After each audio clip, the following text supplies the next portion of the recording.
Welcome back to Wuhan, ladies and gentlemen. I'm here with Naon, the mid laner from Young Generation. After their victory just then, tell me, what was the difference between this game and the game you lost yesterday?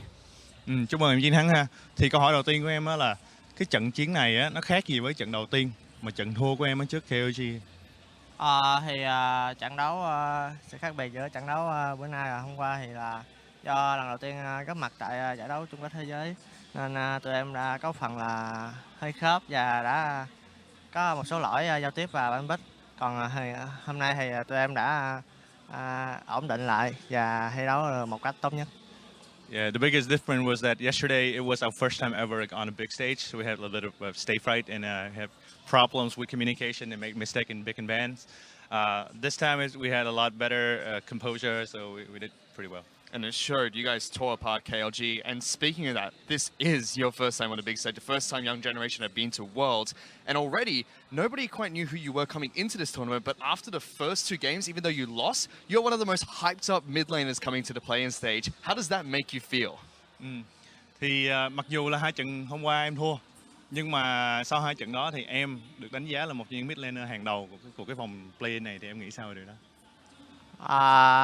Lần đầu tiên được xuất hiện tại chung kết thế giới cũng rất là vinh dự. Thì em chỉ làm tốt những gì mình làm được. Thì được đánh giá người đi mid tốt thì em cảm thấy rất là vui. Yeah, so it was simply an honor for me to be here already. So if I was just to be one of the best mid laners, I'm very happy. Well, that's great to hear. Finally, just want to get you guys' thoughts, because after that victory against KLG, it's now in your hands to make it out of the group stage. At worst, you can force a tie if you're able to take down your opponents later on. Are you guys confident heading into this next, or how confident are you guys going into this next match? Thì bây giờ sau khi mình thắng trận này xong thì mình đã có quyền tự quyết. Nếu như mình thắng Fnatic thì mình vào luôn, đúng không? Nếu như mình thua Fnatic mình có thể đánh tiebreak được. Thì em tự tin trong cái trận tiến tiếp theo hay không? Nếu như sẽ có trận tiebreak diễn ra thì em tự tin là tụi em có thể đánh bại KOG một lần nữa. Yeah, if the tiebreak is going to happen, we believe we're going to beat them again. Well, that's great to hear. Best of luck later on. We're going to send it back to you guys. Thank you very much, Fish. Interesting to hear. Stage fright, the factor, the reason why we saw such a stark contrast. I mean, it was visually kind of apparent, but for some people who might not have seen him play before, it might have been like, oh, this is just a bad Syndra player. But then you see the stark difference, like you said, between game 2 and 3 and game 1. Yeah. Look good overall. Well, next up is, of course, going to be Fenerbahçe going toe-to-toe with Rampage. And yesterday, the TCL champions, they showed dominance within their group, and they're aiming to secure the #1 seed for the elimination stage. Yeah, I was high on Fenerbahçe before they started playing, but I was surprised with how good they actually were. I didn't think they would get an upset on the #1 seed. I just had them at solidly second. So to see this, I guess, really strong performance from them, definitely not dominant, was a pleasure, it was a surprise, and I hope to see that improvement between days. And I think the biggest standout was the bottom lane. This is not a bottom lane that's known for being incredibly dominant. Right, I think if you looked at the mid lane, you say Frozen's going to carry. Seems like he has a little bit of extra baggage, the fact that he has to help do some of these communication things with Crash stepping in, so the jungler also on a separate page, and it's the bot lane who's overperforming a little bit in these team fights that's really allowing them to win this late game. If they can just shore up the early game, then it becomes even easier. And the early game's always going to be the problem. Even in their local scene, the casters there have said the early game's their biggest problem. They actually said they expect Fenerbahçe to 4-0 the group stage if their bottom lane doesn't lose lane. Well, we saw a 3v5 penta even without the Korean, so perhaps just get through lane. It's looking good right now. We have to remember, right now, they need to secure that first seed. That's avoiding Cloud9. That's avoiding WE. Definitely going to be important to do. I think, yeah, anyone who saw, the first 2 days of competition realized how strong these #1 seeds are going to be. Avoiding that's critical if you want to make it to the actual group stage of Worlds. Yeah, avoid that and continue the momentum that Crash has seemed to have for himself through his first 2 games as well, because it isn't just that bottom lane Frozen, maybe not the same performances that we expect from the player, but when he's spending all of his time working with a brand new player and former teammate of his, then it changes the dynamic of the team. Well, I think that's the interesting thing for me, is that Fenerbahçe, of any team here, maybe has the most room to improve, because they are working with the substitute jungler. With extra time, they can get extra scrims in and find out a system that's going to keep working better and better as they advance through the tournament. All right, we're going to have to see what they can bring to the table against Rampage. The final match for Rampage starts now. All right, thank you very much, Dracos. Now, Fenerbahçe starting off on the blue side this game. They elect to ban away the Galio, followed up by the Rakan, and on Rampage's side, Kalista Talia off the board. Yeah, and one of the first times that we've really seen Galio banned away on blue side. So curious if that means that Thaldrin wants to put priority on Cho'Gath, and they don't want to give a champion, you know, a free tank champion into the Cho'Gath that then has more mobility in terms of cross-map plays. Well, we'll see if that is indeed the case. Now Rampage is back over to them, and they elect to ban the Cho'Gath themselves, so there won't be either of those champions this time around. Seems like both these teams learned some lessons. Yeah, I could see what you wanted there, and they say no. Thaldrin, you're not going to get one of your best champions today. Instead, the J4 comes through. Now we've seen that mostly in the jungle role. We'll see if that continues the way it is. Now Rampage, they decided to lock in a quick Kog'Maw here on their side. But ultimately speaking, or switching gears back to this Jarvan, you know, Jarvan does lose some of his power because he's not being paired in tandem with Galio, and that's really been, you know, everyone's talking about like the Rakan and the Xayah, but there's been a lot of Jarvan and Galio running around the Rift today. Yeah, it's a serious bromance as well you can't overlook. Now, for Rampage, here's another solid pairing because they've got the makings of a Juggernaut composition.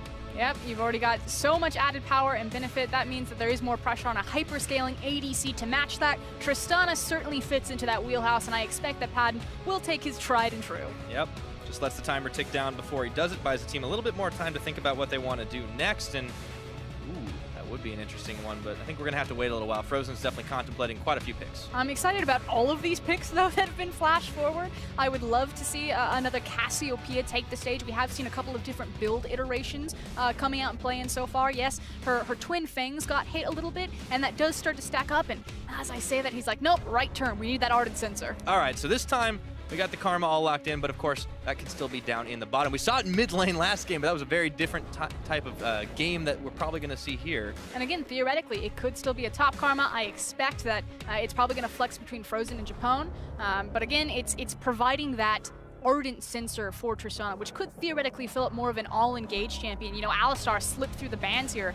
And as I say that, they're like, nope, get that guy out of here. Yep, and of course with the Shen locked in for Rampage, we've got a lot of protection on that side as well. Alistar banned off, as you said, is back over to Fenerbahçe.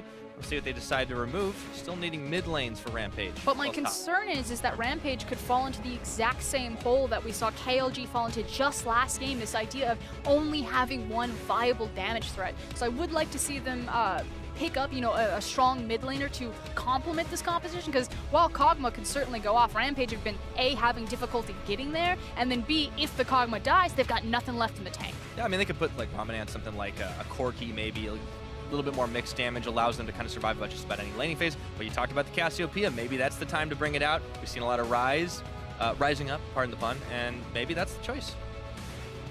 Yeah, I'd like to see a Rise. I agree with Mark C, what he said yesterday, that I'm not quite sold yet if Rise is going to take the place of Cassiopeia, but I just love the playmaking potential that that champion offers teams. Yeah, it allows them to really do a whole lot of things. It's one way to also move the glass cannon that is Kog'Maw. Maybe you want to get behind everybody and bring the Lulu along for the ride.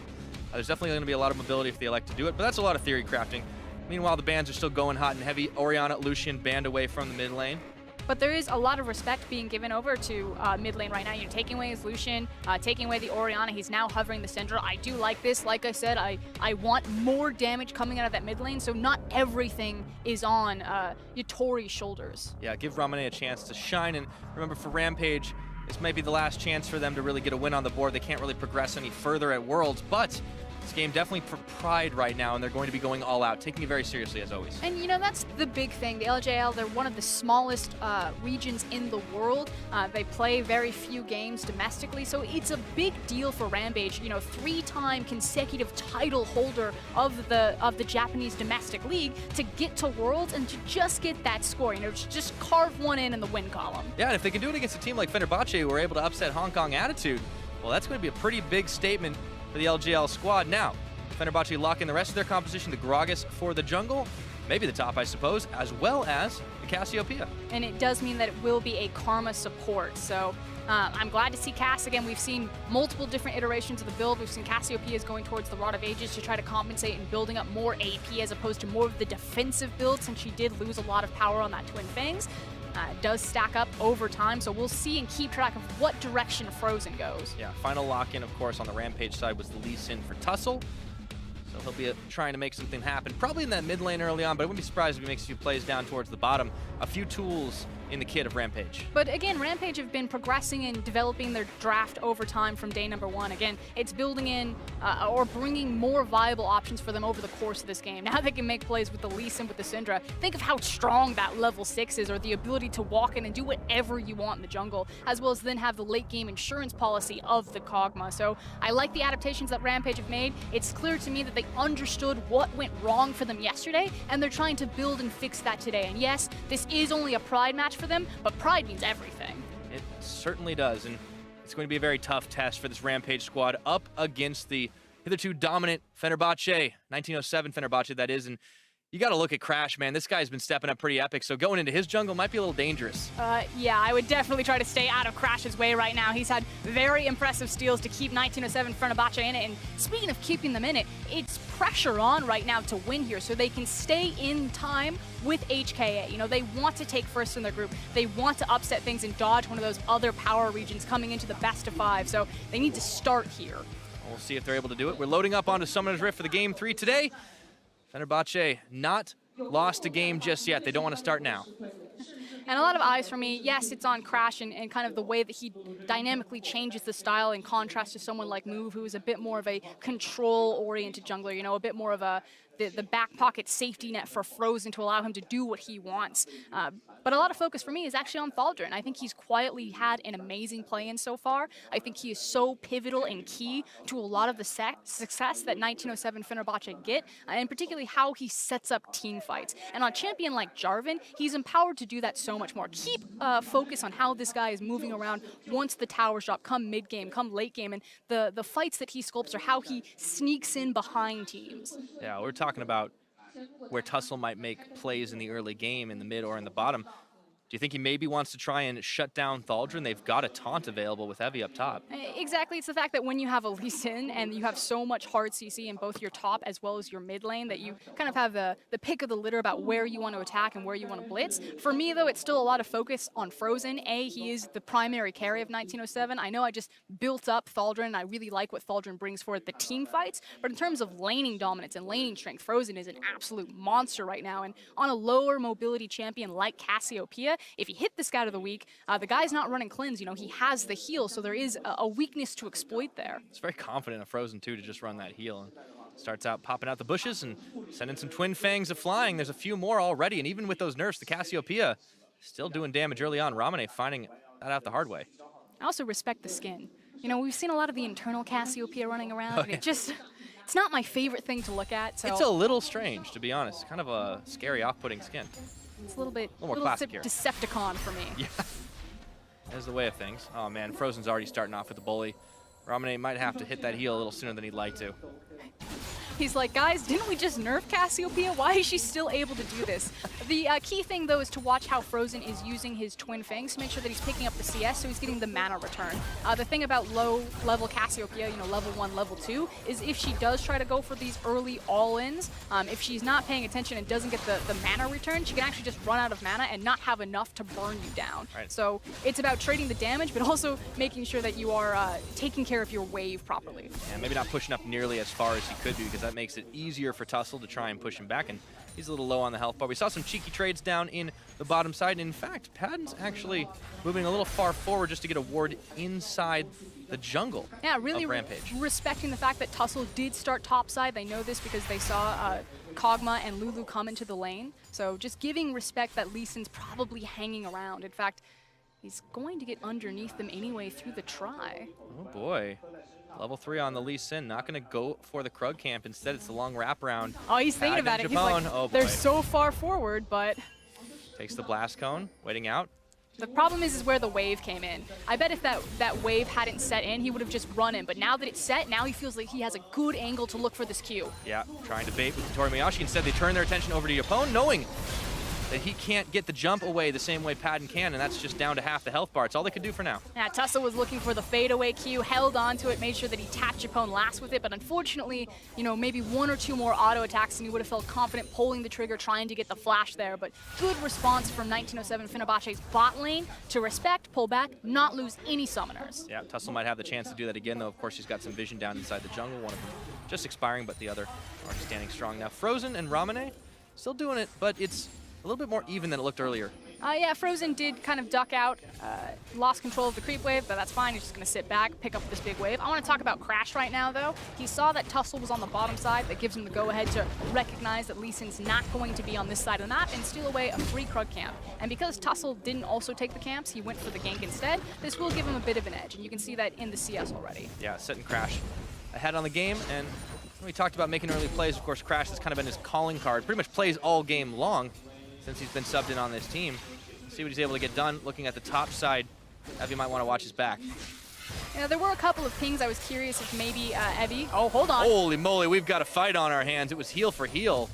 Ramune, Frozen both low on the mana pools, man. These guys just want to have a slugfest. But the problem is that Frozen's wave is about to push forward into the Syndra. So Syndra's still feeling comfortable being this far forward. And he's also pulling Tussle here. Yeah, speaking of comfortable, he knows that there's no counter vision available. Of course, Crash here on the chicken camp means that Frozen is not going to have to worry too much about being dove because there's some relief coming in if it would happen. Instead, no more aggression for the time being. Decided to both pull some punches, and Ramune's got free farm in the meantime. Yeah, but he will have more of a delayed back. I was actually curious. There's a trick that Jensen likes to do where when the wave comes to him, he actually pulls it off into this side brush so he can get a nice freeze and then force the enemy mid laner to not take the back and then open up, kill pressure there. But unfortunately, he just lets the wave push into him and says, that's fine, we're just going to deny, 2 CS. Yeah. Speaking of the wave right into him, Thaldrin got taunted up into the wave of minions that Evie is starting to push up towards him. Of course, he should be able to absorb that without a whole lot of trouble. But this is one of the things that Shen can do in the early game, bully a little bit, just by virtue of having that taunt. But he will have his level 6, and it's not necessarily the bowling in the 1v1 that I'm concerned about. It's about how Shen or Evie is going to impact the bottom side of the map. Now, Yutori and Dara have been pushed in pretty much the entire time. That makes sense. They're against Tristana and Karma, and what that does is then allows Crash to do plays like this, where he just gets right in your face, starts contesting things for the Wolf Camp. But if Tristana and Karma continue to be overextended, there is an opportunity where maybe Tussle gets down there with the Shen, and they try to, flip the tables on this over-aggressive bot lane. Yeah, and it's dark in the river for the time being. We saw already before that Padden was able to get a bit of vision out inside the jungle to try and track Tussle, even if he went for the long wraparound. Now, Japone's managed to do it, but Tussle still has a lot of opportunities to go in there. Yeah, but 1907, like you were talking about, Fenerbahçe have just had such great vision control. They're constantly creating space and creating safety for Padden and Japone to be that far forward, to continue to apply pressure to Yutori and Dara underneath their tower. Yeah. So while things kind of settle just for a little while, it's only the slim gold lead for Rampage. We've only seen the first couple of backs out of both teams, and it does seem like we're settling in for a much longer than one that we've already seen today, Frosker, and I feel like both teams are pretty confident that their late game scaling is pretty strong. I agree with that. Rampage have said it themselves that they feel more comfortable. They like to play more of kind of a conservative, patient, slow style. They like the 5v5. Their composition certainly helps build that up. Again, it's really about the Kog'Maw. It's about how the Shen and the Lulu are able to work around him and then just playmaking opportunities by Syndra and Lee Sin. And on the other side, 1907 Fenerbahçe pretty much have the same thing. Yeah, Frozen's a really strong laner, but Thaldrin just offers so much for this team when they do start skirmishing, when they do start 5v5. And so I agree with you. I think everyone's buckled in and feeling fine to feel this one out slow, take it steady, and just hope that they scale up better. One man who may not be quite so content sitting back is going to be Tussle. He's had to fight for some of his own jungle farm this game, but not for lack of trying to gank on the map. Just hasn't found the results just yet. You can see, though, a lot of vision inside of the Rampage jungle. 1907 Fenerbahçe have definitely been not slouching on making sure they keep eyes on everything Rampage are doing. And that's a lot of credit to Crash. In fact, he's now opening up an opportunity to gank this mid lane, and this is where I wanted Rampage to really focus attention as here they go. Okay, Scout of the Week, that might just save his life. However, the barrel comes out. Cask. A little bit too late, dodged by Ramune, and it's first blood on the 1v2! Oh, here comes Tussle. Oh man, this just turned right around. 1907 Fenerbahçe thought they had the inside track, but Ramune gets the kickback onto Crash, but he might just seal the doom of his mid laner. No, it's a Shen shield. And what a play for Rampage. And that's exactly what needed to happen for this Rampage squad. They've been sitting back, they've been playing patient, but 1907 Fenerbahçe just super overreach here. It starts out good. The Scout of the Week delays Frozen from immediately falling up on Crash here. He then whiffs the Cask, and it's just an ultimate trade, but Cassiopeia is the one that goes down. And then here comes Tussle with the impressive Insect. Oh, what a play right now with a flashback. I guess he got the cheat on it, but still. Yeah, he gets the animation. It's one of those things where in the windup of the Dragon Rage, if you flash in the middle of it, you can change direction, and that's what kicks him back into it. Yeah, but Rampage, that is some much-needed gold in their pockets. One for the jungler, one for the mid lane. I got to give some serious props to Ramune, though. That was a bad situation, and he made out like a bandit. Now, the opportunity here is that 1907 Fenerbahçe could just look for the same play on mid lane. Syndra doesn't have flash. Frozen still retained both of his summoners. The thing is that they're just waiting on the cast to come back up. So there still is opportunity to turn this mid lane back in their favor. Seems for the time being, they're a little bit more preoccupied on the swap up top, and that means that no one's there to defend the bottom side. So YutoriMoyasi is getting free hits on the tower alongside Dara. Thaldrin is actually nowhere near this right now. He's still sitting on Fountain. Normally when we see teams look for this lane swap, it makes sense against the likes of Shen, because when that ultimate becomes available, you just want to try to deny it. Unfortunately, though, we've already seen the ultimate go down mid lane, so it is just trading one for one.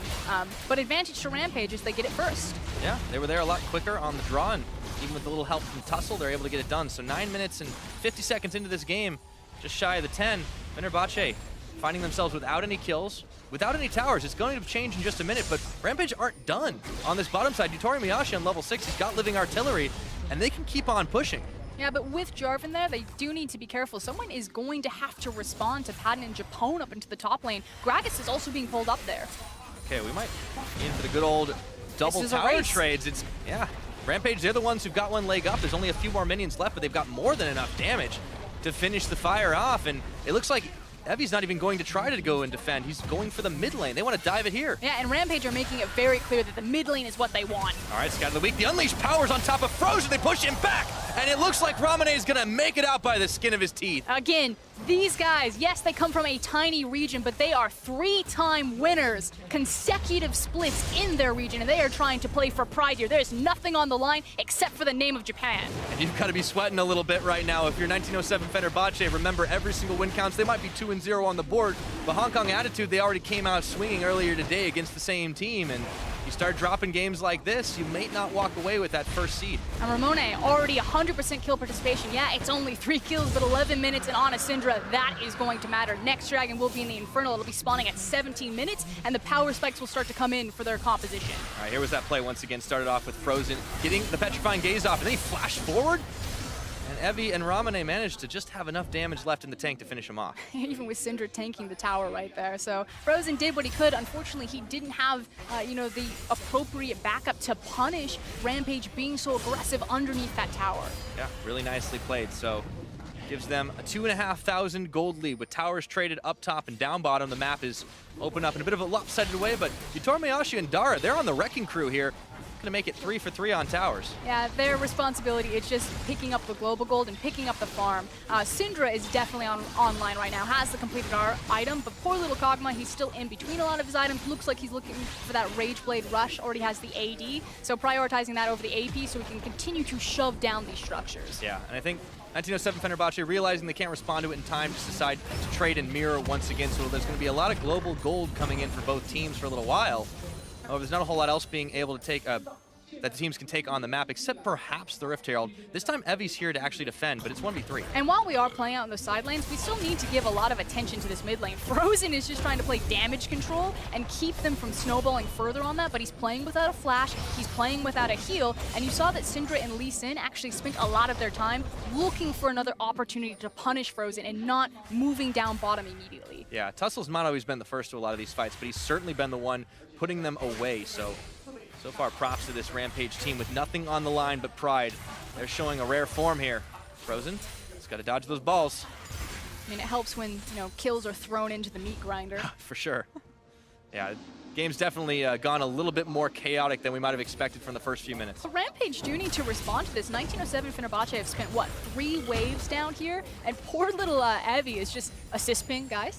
Hello? Team? Team? He's the only one with the teleport, unfortunately, so there's not much anyone else can do. Yeah, issue is that Yutori is on the other side. He's just trying to hoover up a lot of this farm, get to that item breakpoint for Kog'Maw, but without Tussle moving over because he's, hunting around mid lane, Evi just has to watch his tower fall for free, and gold lead shifting, slightly better in favor of 1907. They were farther behind, but that's certainly going to help a lot. Yeah. Does seem like Rampage are focusing all their energies up towards the top, trying to get a lot of control out. There was a Rift Scuttler fight that Tussle ended up winning at the end of it all, and should be able to secure themselves up that... Oh, hold on a second. As the Rift Herald was started. This is It's like Thaldrin was checking into it. really dangerous, though. 1907 Fenerbahçe should feel fine to contest this. They have the completed Infinity Edge on the Tristana, so they feel great to start a 5v5 right now. Oh, everyone's coming in. And not to mention, they've also got the Ardent Sensor. Oh my goodness! Japone gets the steal out on the end. They can't quite pick up the Eye of the Rift Herald, so Rampage decide they want to take the 5v5 fight right to him, but they're getting a little bopped around. Crash starts it off with a party barrel to kill Evie, and Ramune, isolated from the team, has to flash back into him. Gonna stay alive for now. And now it's inside track for 1907 Fenerbahçe on the mid lane, and that's going to help huge in setting up this Infernal Drake. The big story was the difference of the 80 carries. Again, the completed Infinity Edge, whereas Kog'Maw is in between items. And someone needs to grab that. I don't think Thaldrin remembered to pick up the Eye. But they got mid lane on the mind. That's fine, I guess. Huge move from Japone, but they still need to grab it. Well, we'll see if they end up going back around. Sometimes you leave your house without the keys, sometimes you leave the pit without the Rift Herald. Oh god, did I leave the stove on? Let's see this one again. What a steal that was. Yeah, the fade away from Karma. And again, I love the fact that 1907 Fenerbahçe understand that they're strong enough. You know, Thaldrin's over there just scoping the situation out. There's the steal on the Rift Herald. And then, like I said, it's a story of 280 carries. Padden just has his power spike right now, and Kog'Maw doesn't. Yutori's just not putting out the same damage, and Syndra's trying to do what she can, but when she's against, you know, the entire team, it's not much. Yeah, I think Rampage just got a little too big for the britches right there, trying to force the fight out, and unfortunately end up giving away a kill, losing out on the Rift Herald. At least they didn't give it away because Fenerbahçe forgot to grab it. Yeah, so the Rift Herald has gone bye-bye. No one has it. Maybe they just wanted to retain the trinket. Maybe. Let's think about the positives here. All right. Now they can use their That's a sweepers. way to spin it. They can place the trinkets. Mate, I'll spin it all day. I cast the LPL. Well, I guess you got to do sometimes. But okay, I mean, we just got a proof of concept that 1907 Fenerbahçe can definitely take on 5v5 fights. Padden's got the Infinity Edge, as he said. Even Frozen's starting to dish some damage. It is different, though, because Kog'Maw now has a completed item in the Rage Blade as well. Oh, that's true. Like you said, the Ardent Sensor, and Lulu, level 8 will be closer to level 9, so having 5 points in her shield. Okay. We'll see what Rampage end up doing.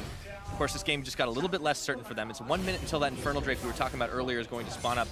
But the tempo advantage is in 1907 Fenerbahçe's favor, especially in this mid lane. The dual lane is going to back, though. Is it in the mid lane? Not anymore. I was going to say we could check in on the itemization for Cassiopeia because we did have questions. You know, some of the Cassiopeias have gone more towards the Rod of Ages to try to compensate for the AP adjustments. This is the more traditional Cassiopeia build, so Frozen staying pretty tried and true there. But he knows his responsibility. I'm supposed to sit next to Padden, hold his hand, and I'm on babysitting duty. You can't come get my Tristana if Cassiopeia is standing right next to her. Yeah, a little bit different on the Rampage side since Ramune was the one that started ramping things up. And of course, he's still in full Syndra threat mode. But as this game goes on, we will start to see that Kog'Maw emerging as the threat.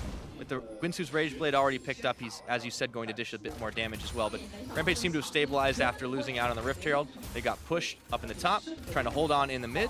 And Ramune's down in the bottom, so really nothing's pushing the way of 1907 Fenerbahçe but the Dragon Zone. Yeah, they've lost, Rampage have lost complete control over the Infernal Drake, so still not feeling confident enough.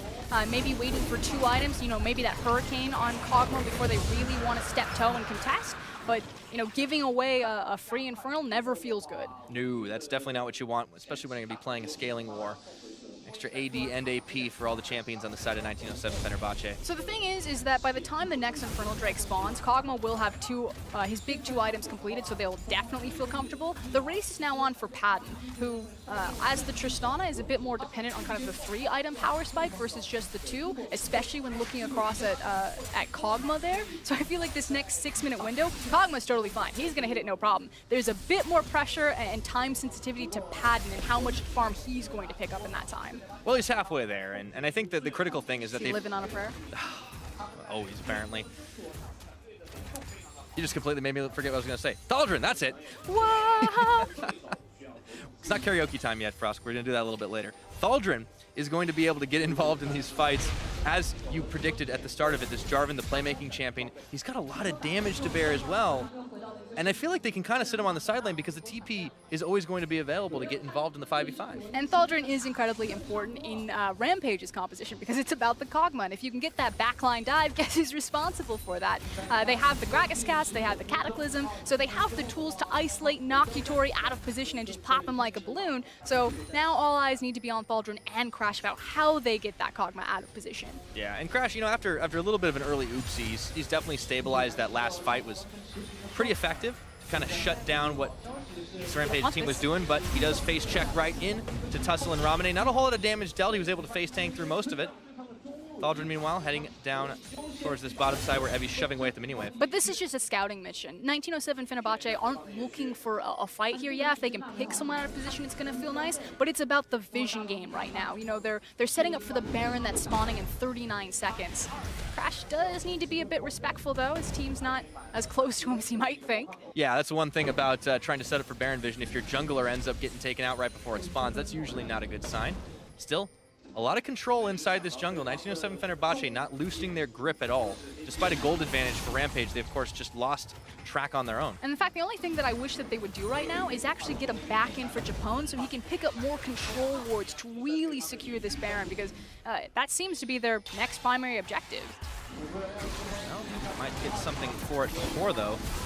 1907 Fenerbahçe looking for the tower on the inside. However, but it's really hard to break this structure into a Syndra and a Kog'Maw unless they find a good cast. There's so much wave clear on Rampage that I feel like they can hold this for a long time unless 1907 feel confident enough to either look for a dive or something crazy like that. I wouldn't recommend it, but you know, pushing forward like that, I didn't think it was the best use of their time. Especially how important it is for them to pick up a win here against a team that they were able to dominate pretty effectively earlier on. You cannot afford to drop this right now when Hong Kong esports are hot at their heels. Yeah, but here they go. So they've recognized. Like I said, I just wish that they wouldn't have pushed forward and looked for the chip damage. I wish they would have prioritized getting the back for Japone, particularly to pick up control wards, which he's picked up boots. Well, I mean, that helps him to get faster back to the team, so he can then back faster to get control ward. That's like the classic LPL back. I can't kill anyone with a control ward, but I can kill them with a boot. He upgrades his Sightstone at the very least, so he's got a few more tools in his arsenal, but still a very close gold game right here at 21 minutes in. But Rampage, they've definitely been on the back foot for the last 4 or 5 of them. But they keep pinging back to this Baron now. They already have a control ward on it. Thaldrin's trying to create a pressure point bottom, see how many people he can get to respond to him. And 1907 Fenerbahçe are just throwing everything mid. And we might just hold this until Fenerbahçe feel confident enough that they've caught Rampage out of position. But speaking of out of position, hello? Yeah, Frozen, he's got to slither away real fast, but Tussle flashing forward, bringing the Shen to the party. That might have been overkill, but Evi is able to finish the job. Tussle shakes the stone right off. Down goes the Cassio. Unfortunately, just some miscommunication there about, who was holding what pressure point. Thaldrin had made his back, so there was no one keeping tabs on Shen. And unfortunately for Frozen, he didn't have the necessary vision underneath him to secure that. And now another flash burn by Japone. Yeah, all of a sudden, Rampage, they're finding themselves a little more emboldened right now and pinging in the area of the Baron. Frozen's still down for 15 seconds. That's the primary carry of this team. And you can see the assist pings immediately going on to the Baron. Rampage, I think that they should actually just pressure this mid lane tower, though. Looks like that's what they're going to do, but the junglers found each other out. Now Padden has to rocket jump away. YutoriMoyasi was unleashing the Gatling gun of this Kog'Maw, and they're just going to keep on top of it with the mini wave coming up to size. Frozen's just spawned up. He's going to have to slither real quick to try and save his tower. And that's still just a one-item Kog'Maw. He hasn't completed what looks like a Wit's End sitting in his inventory and already putting out ridiculous amounts of damage.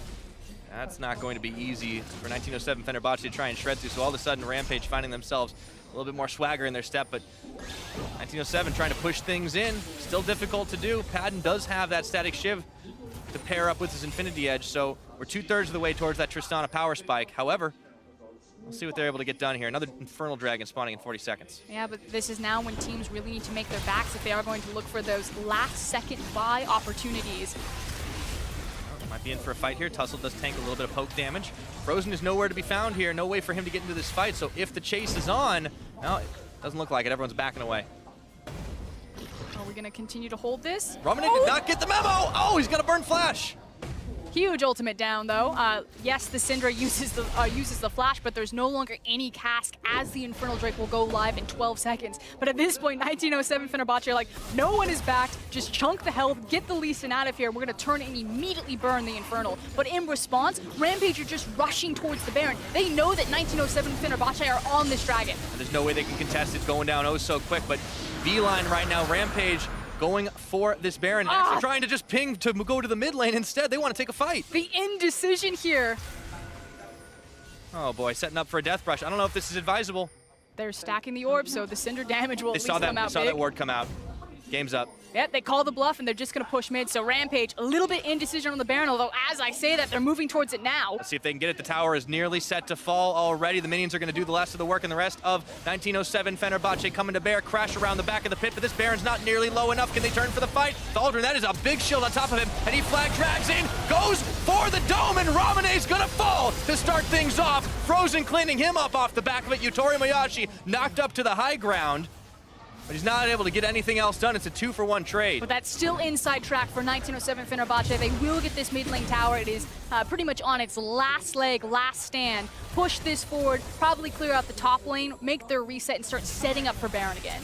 This time, no one here to defend it, so they're able to clear that one out. 6 towers to 3, 2 Infernal Drakes. There'll be another on the way, and they stop the Baron attempt of Rampage. Fenerbahçe back in the driver's seat. Yeah, but it's now the question of what Rampage are going to do with this window where 1907 are making the back. We will take another look at this team fight. Again, we talked about it. Thaldrin, he doesn't get a lot of credit, but it's about how he sets up these team fights. Unfortunately, Baron takes him out.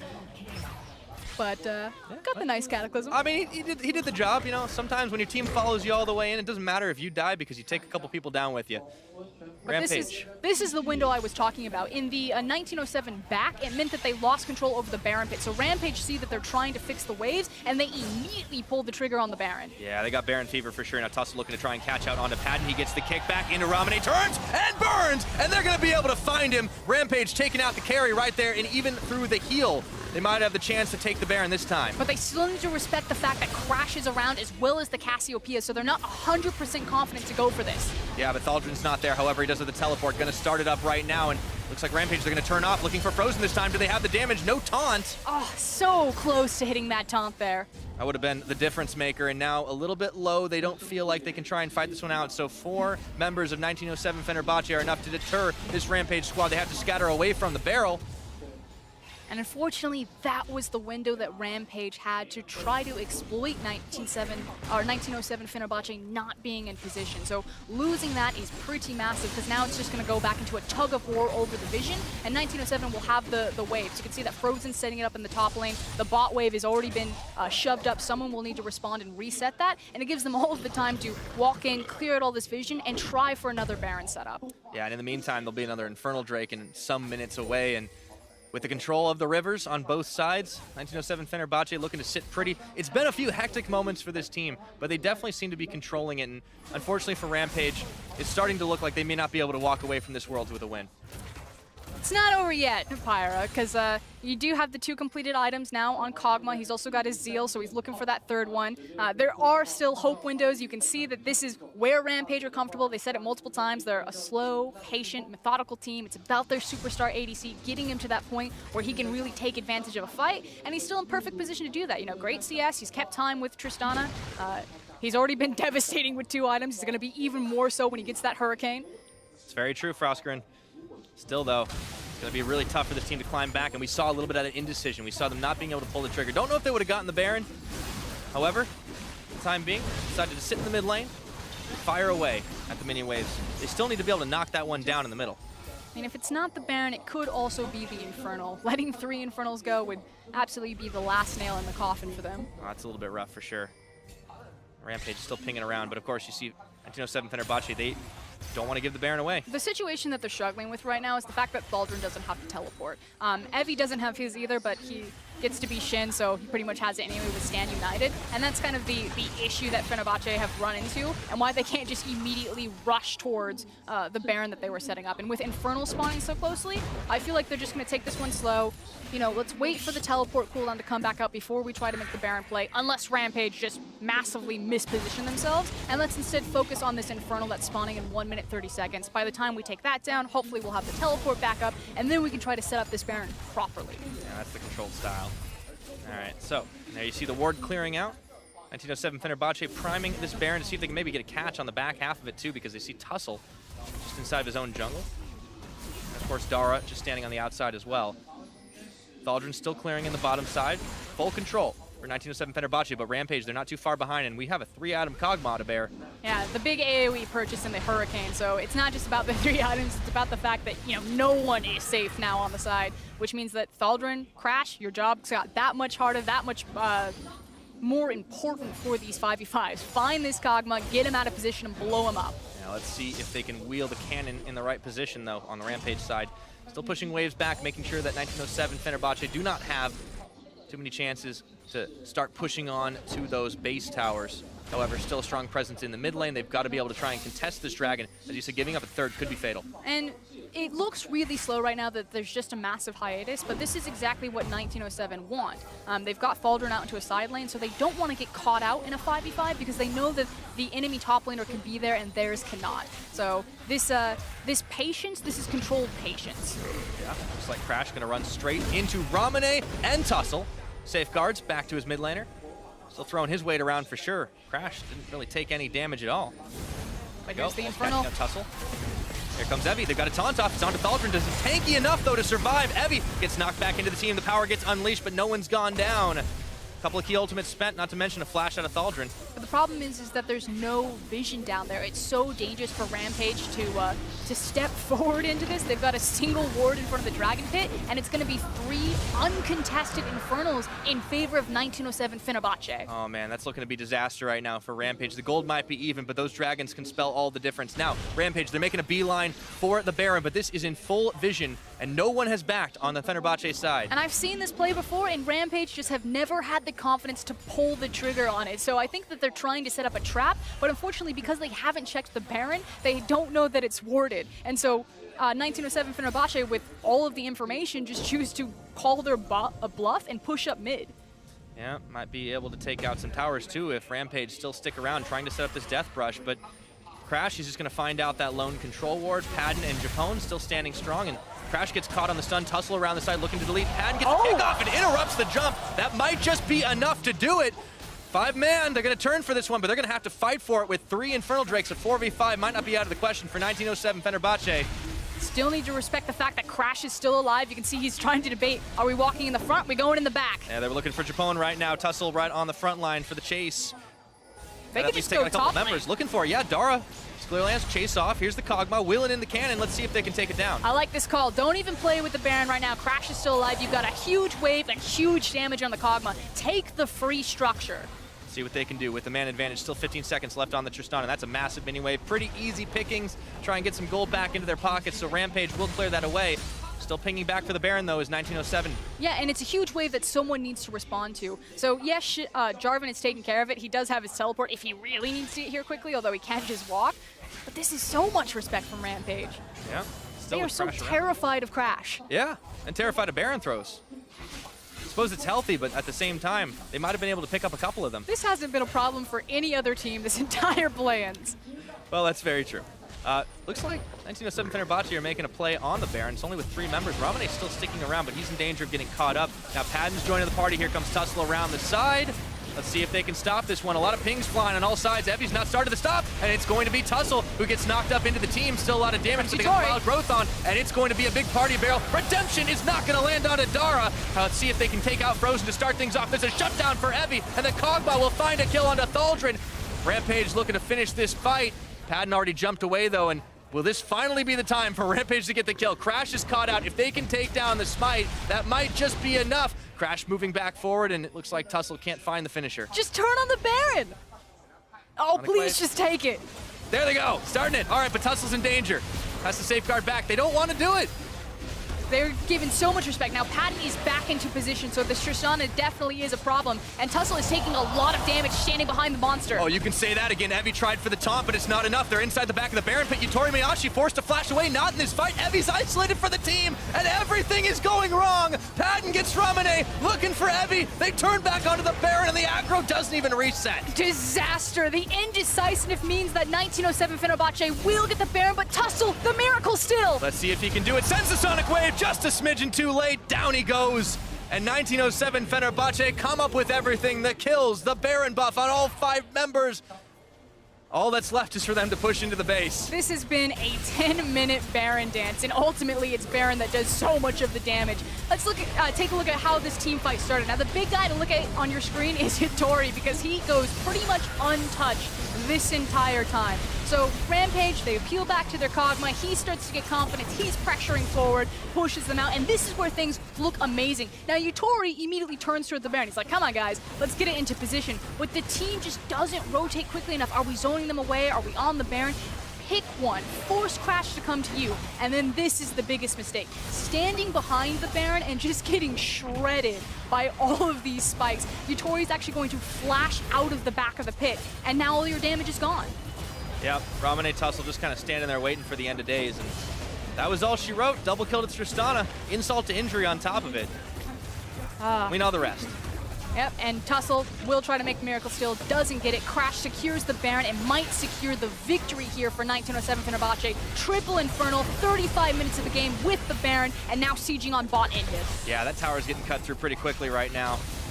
A lot of crits coming out of that Tristana cannon. Down goes the first tower inside the base, still pings flying. Rampage trying to mount a desperate defense. This is their last chance to try and get a victory, to bow out of Worlds with their heads held high. At this point, they just want to get a good team fight. They've had flashes of brilliance, but unable to execute all the way through. Maybe feeling a little bit of those stage jitters so far, because again, it feels like they're just indecisive. Are we taking the Baron? Are we not taking the Baron? Are we looking for the flank? Are we steamrolling forward in this fight? Yep.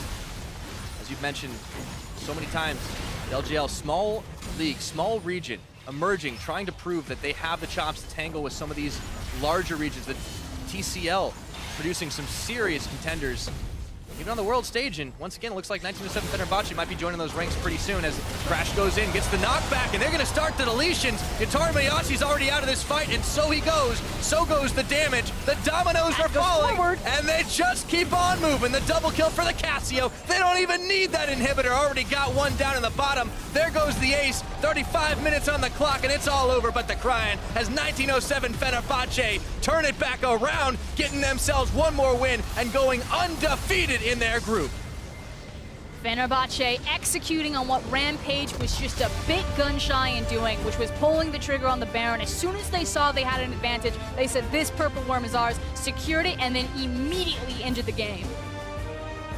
Just making themselves look even better, finding a third win on the board, and balls back in Hong Kong Attitudes Court, I suppose.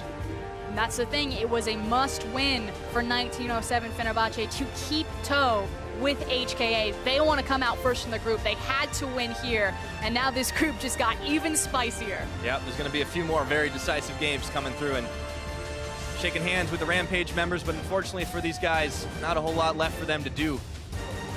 But 1907 Fenerbahçe, man, making an emergency sub, a lot of question marks raised. It doesn't look like there's been any trouble whatsoever. Crash has been coming up huge. Yeah, and we've also seen the consistent performing Thaldrin as well as Frozen, so it makes Crash's job that much easier when he's already got two solid backbones in his solo lanes. Right. Now, in the very beginning of the game, there were definitely some misplays, especially on Frozen's side, trying to get the kill with 2v1, looked very secure. Ramune coming up with a nice play to turn things around, and then Tussle getting in one more. All the same, like, when it counted, when push came to shove, Frozen was there. Yeah, it's about making those, clutch decisions, knowing when to go for the Baron, knowing when to set up the team fight. It was still, complete 100% dragon control, 100%, pretty much a monster objective control. So yes, 1907 Fenerbahçe, it wasn't the cleanest mid-game that it could have been, but statistically, they felt in control for the entire game. And they managed it. So to get their thoughts on that game, let's send it over to our analysts. Thank you very much, Pyra. Of course, interesting way that the game unfolded. We take a chance. We look a little bit at the composition shortly here. What I will say right off the bat is this is probably the best early game we have seen from Rampage so far. Unfortunately, from that point on, it did feel like everything started to fall apart. I mean, it was a bit of a bold pick out of Frozen to take the Cassiopeia into Syndra. It's a little bit of a skilly matchup. A lot of people think it does favor the Syndra just a little bit, given that you have that long-range stun set up, and it did feel like it went bad pretty quickly just because of that, and Ramune was able to step up and have probably his best game in the tournament so far. And you have that slight edge when you get the Abyssal Mask for yourself, but mostly, yeah, pretty difficult mid lane to start the game out with. But yeah, Rampage, when you look at the early game, it wasn't that bad. Most of it came from Fenerbahçe mistakes, but ultimately their early game was good. And some of that did come from some fantastic plays from Ramune. So as we take a look at this replay brought to you by Acer Predator, you can see just how dominant he was, and maybe some questionable choices coming in from Frozen. I like the decision here to try and gank the Syndra. Syndra, Crash tries to wait out the flash, just misses the cast, and then Frozen makes the mistake of continuing to chase, tries to get that ultimate off, and it just puts him in range to go down. Now Crash is in a bad spot. He's going to get chased down by Tussle here as well. Nice kick flashback. And they're able to get the second kill of the skirmish. Yeah, you could see that exact moment where they knew they had made a mistake. Unfortunately for the side of 1907, Fenerbahçe Frozen overstepping. But what we can say is the Shen ultimate timing was fantastic. This is that second kill where, once again, Frozen, you feel like the first one might have been a mistake. The second one, obvious signs of trying to outplay people that aren't trying to outplay him. And so he outplays himself. Yeah, very difficult. And the thing I like that it wasn't just like, oh, they messed up, I got a kill, hooray, 300 gold for me. But they actually did a good job with Ramune, continuing to push the lead, got a CS advantage. They broke that turret in the mid lane with some extra resources. So you could see them playing around with their advantages. And from there, it did feel like a very even game. But at a very specific point in time, everything went wrong. 33 minutes, we're going to take a look at the fight that happened around Baron. Fenerbahçe, in the end, coming out on top, but a very turbulent exchange. Right, they pick two. It's a 4v3, and you can get the Baron here, but it takes them forever to start this thing off. Tussle got chunked out really aggressively by Padden just before this, and they all group up in the back of the pit where Baron's DPS is the highest. It also hits multiple members, so they get chunked out very low. Yutori has to flash the wall. Split call as Evie tries to go onto Padden. People are dying in the pit. It's a disaster. Yep, Ramune just died to the Baron. They're lucky the Lee Sin got out alive and very disconnected from the side of Rampage. And that wasn't even the Rift Herald play. That was the Baron play. Yeah, the Rift Herald play, not so hot either. The thing that really disappointed me was Rampage had a lead. They made a mistake at the Rift Herald play. Fenerbahçe didn't pick it up, but then they just felt like they never crossed mid-river almost the whole rest of the game until they finally got another pickoff onto Padden, excuse me. And the big thing that I noticed, too, is that when we saw Gambit kind of in a similar scenario, right, they took a very different approach. They went for some controversial picks. I think you could say they're having a little bit of fun with it. And they tried things. And in a game that, in the end, you're just trying to save face. You're just trying to show the world that you're a team that you just want to be wins. You just want to be remembered. And Gambit went out there and they had fun. They remembered. People are going to remember that Baron play from Rampage. Not necessarily what you want to be remembered for, unfortunately. But Fenerbahçe now coming in 3-0, have secured themselves a spot in the elimination stage. Things look pretty good for them. But also, I feel like we've highlighted some new weaknesses as well. Yeah, I think we can look at mid lane and say that is an outstanding weakness. When you look at their opponents, there's a world where mid lane can be a target. It's the individual mistakes that we're seeing from Frozen.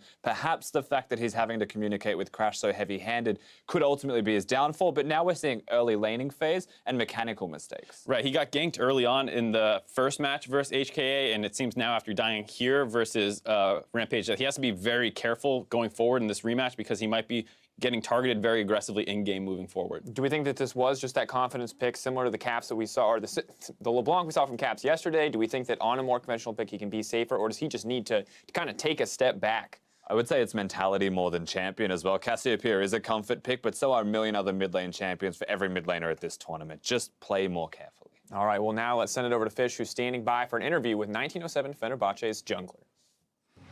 Hey guys, I'm here with Crash, jungler for 1907 Fenerbahçe, and you guys just picked up your third win of the play-ins group stage. I mean, how do you feel right now knowing that it's in your hands to make it into the next stage of groups? 네, 방금 전에 경기를 마치면서 이제 그룹 스테이지에서 플레이인 그룹 스테이지에서 세 번째 승리를 거머쥐게 됐습니다. 그럼 이제 제 2라운드 진출이 확정이 됐는데요. 지금 기분이 어떠십니까? 아직 다음 경기가 남아 있잖아요. 다음 경기가 우리 목표가 1위가 됐어요. 일단 1위를 하는 게 목표니까 아직 기쁘긴 이르네요. Well, we still have a final match with Hong Kong Attitude, and we have actually changed our goal to becoming the first seed in this group. So it's still too early for us to be happy. Well, that's great to hear. Good luck on your match later on against Hong Kong Attitude. I kind of want to talk about how you came into the team because you were a last-minute emergency substitute. You only had a few days to work with the team before coming to the World Championship. What has that been like, coming into the World Championship with so little time to prepare? 네, 그렇다면 행운을 빌어드리겠습니다. 그리고 이제 지금 저희 경기하기 직전에 바로 대체 선수로 마지막 순간에 합류를 하게 됐는데요. 그렇다면 며칠 정도밖에 연습할 시간도 없었고 지금 이 상황에서 어떻게 대체를 하고 계십니까? 일단 제가 팀원들을 맞춰주는 식으로 하고, 그러니까 팀원들이 저를 맞춰주는 것보다 제가 팀원들을 맞춰주는 게 쉬울 것 같아가지고 제가 팀원들한테 맞춰주는 식으로 하고 있어요. Well, I figured that it will be easier for me to follow their style than asking them to follow my style. So that's what I'm doing now.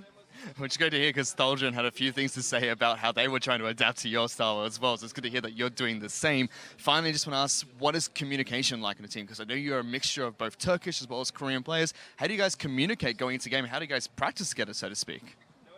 네, 저도 안 그래도 그 부분이 궁금했는데요. 그 답변 감사합니다. 그렇다면 이번에 팀 내 의사소통에 관한 질문인데요. 지금 한국 선수와 터키 선수들이 섞여 있습니다. 서로 의사소통은 어떻게 하고 있고 연습은 어떻게 하고 있나요? 일단 제가 기본적인 영어밖에 못 쓰거든요.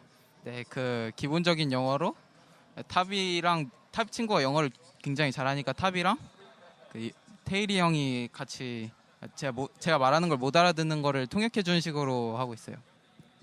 Well, actually, I speak very little English, but our Thaldrin speaks very good English as well as Frozen. So they're helping me to talk to other players. They're helping me translate my Korean into English. Well, that's great to hear. Best of luck in your final match against Hong Kong Attitude. We're going to go to a very quick break. We'll be back with more Worlds 2017 action up next. Dodged by Ramune, and it's first blood on the 1v2! Rampage are making it very clear that the mid lane is what they want. All right, Scout of the Week, the Unleashed Power's on top of Frozen, they push him back! Oh my goodness! Japone gets the steal out. On the end, they can't quite pick up the Eye of the Rift Herald, so Rampage decide they want to take the 5v5 fight right to him, but they're getting a little bopped around. Tussle around the side looking to delete. Padden gets the pick off and interrupts the jump. That might just be enough to do it, and everything is going wrong! Padden gets Ramune, looking for Evie. They turn back onto the Baron, and the aggro doesn't even reset. YutoriMoyasi's already out of this fight, and so he goes. So goes the damage. The dominoes are falling, and they just keep on moving. The double kill for the Cassio. It's all over, but the Cryan has 1907 Fenerbahçe turn it back around.